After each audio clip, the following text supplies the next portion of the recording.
Hello guys, welcome back my class. मैं हूं आपका अच्छे सर। मैं आपको पढ़ा रहा हूं अभी 10th क्लास की साइंस का first chapter, that is chemical reaction and chemical equation. तो गाइस, केमिकल रिएक्शन पे मेरा वीडियो ऑलरेडी अपलोड हो चुका है चैनल पे, आप वहां जाकर के पूरा वीडियो अच्छे से वॉच करें। और आज मैं आपको पढ़ाने वाला हूं केमिकल इक्वेशन। तो गाइस, अगर आप इस टॉपिक को अच्छे से समझना चाहते हैं तो बिल्कुल भी वीडियो को स्किप ना करें, पूरा वीडियो अच्छे से वॉच करें आप लोग। और अगर आप अच्छे से पूरा वीडियो वॉच करेंगे तो मैं आपसे प्रॉमिस करता हूँ आपको 100% बहुत अच्छे से समझ में आएगा। तो चलिए समझते हैं कि केमिकल इक्वेशन होती क्या है। तो अ chemical reaction can be represented by chemical equation, यानी कि कोई केमिकल रिएक्शन है उसी को हम केमिकल इक्वेशन के थ्रू रिप्रेजेंट करते हैं। अब केमिकल इक्वेशन क्या होती है गाइज, ये एक प्रोसेस होता है और इस प्रोसेस में क्या होता है कि कुछ सब्सटेंस आपस में रिएक्ट करते हैं और वो रिएक्ट करने के बाद में नए सब्सटेंस का फॉर्मेशन करते हैं। तो जो सब्सटेंस आपस में रिएक्ट कर रहा है और जो नया सब्सटेंस आपका बन रहा है उनके हम सिंबल को यूज कर लेते हैं, ठीक है ना। जैसे यहाँ पर दिया है कि it involves uses of symbol of reactant and products with mention of physical state, यानी कि यहाँ पर जो केमिकल रिएक्शन के अंदर जो सब्सटेंस आपस में रिएक्ट कर रहे हैं उनको रिएक्टेंट बोलेंगे और जो नया सब्सटेंस बन रहा है उसको प्रोडक्ट बोलेंगे। और इन रिएक्टेंट और प्रोडक्ट के सिंबल को जब हम यूज कर लेते हैं, यानी कि इसी केमिकल रिएक्शन को जब हम सिंबॉलिक फॉर्म में लिखते हैं तो इसको बोलते हैं हम केमिकल इक्वेशन। अब रिएक्टेंट क्या होता है उसकी डेफिनेशन यहाँ पे मैंने लिख रखी है। Reactant are those who take part in chemical reaction, यानी किसी केमिकल रिएक्शन में जो आपस में रिएक्ट करते हैं उनको रिएक्टेंट बोलते हैं।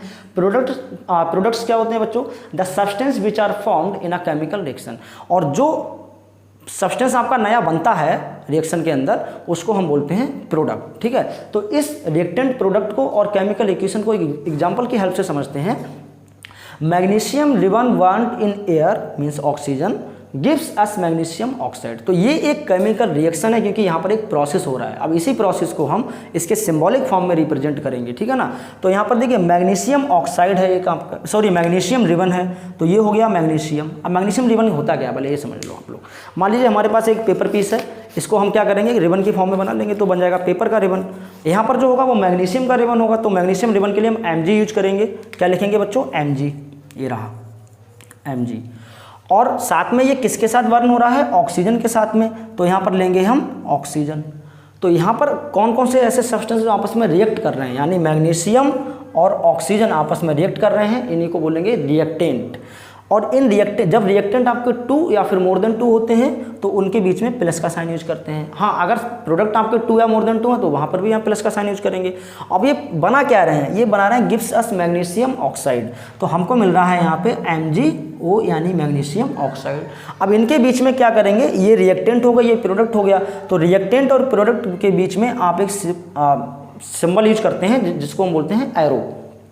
बच्चों ये जो एरो है इसका जो हेड होता है वो प्रोडक्ट की तरफ होता है, यानी प्रोडक्ट को हेड के, एरो के हेड के आगे लिखा जाता है और जो रिएक्टेंट होते हैं उनको टेल की तरफ लिखा जाता है। व्हाट इट, तो इसको हम क्या बोलेंगे, ये है हमारे रिएक्टेंट, रिएक्टेंट। और ये हमारा क्या बन रहा है बच्चों यहाँ पे, प्रोडक्ट।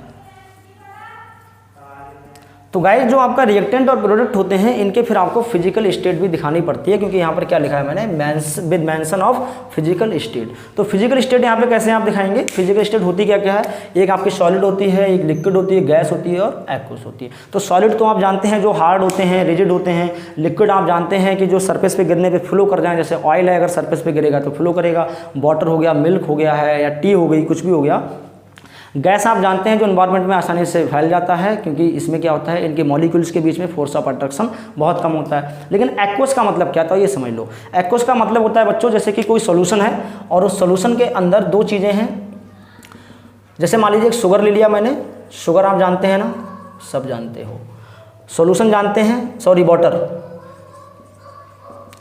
हमने शुगर को वाटर में डाला, एक सॉल्यूशन बन गया, लेकिन इसमें जो शुगर का अमाउंट कैसा होगा, स्मॉल अमाउंट होगा, इसलिए इसको बोलते हैं सॉल्यूट।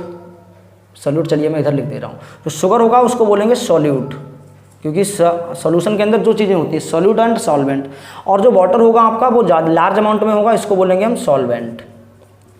सॉल्वेंट यानी कि सॉल्यूशन के अंदर जो जो आपने सब्सटेंस लिया है उसमें जिसका ज़्यादा अमाउंट होगा उसको बोलेंगे हम सॉल्वेंट, जिसका कम अमाउंट होगा उसको बोलेंगे सॉल्यूट। तो वाटर जो होता है जब लार्ज अमाउंट में यूज करते हैं उसको सॉल्वेंट बोलते हैं। तो एक्वस का मतलब it is a solution in which water is used as a solvent, यानी कि ऐसा सॉल्यूशन जिसके अंदर वाटर लार्ज अमाउंट में है तो वो हमारा एक्वस सॉल्यूशन होगा। Got it. अब इसकी फिजिकल स्टेट को लिख देते हैं चलिए यहाँ पे। तो बच्चों मैग्नीशियम क्या होता है, सॉलिड फॉर्म में होता है, बहुत आसान सा है। ऑक्सीजन क्या है, गैस है, तो यहाँ पे जी लिख देंगे गैस के लिए हम। और यहाँ पर सिंबल क्या लिखेंगे हम बच्चों फिजिकल स्टेट के लिए, सॉलिड, क्योंकि मैग्नीशियम ऑक्साइड जो होता है वो आपका सॉलिड फॉर्म में मिलता है, इसीलिए हम इसको बोलेंगे सॉलिड होता है। तो बच्चों हमने क्या किया है कि ये केमिकल रिएक्शन था एक प्रोसेस, इसी केमिकल रिएक्शन को उसके सिंबॉलिक फॉर्म में रिप्रेजेंट कर दिया है, अब ये बन गया केमिकल इक्वेशन। तो आई होप कि आपको ये टॉपिक अच्छे से समझ में आया होगा, और बाकी के आपको वीडियो मिलते रहें, इसलिए हमारे चैनल को आप सब्सक्राइब करें और साथ में उसके बेल आइकन को भी प्रेस करें।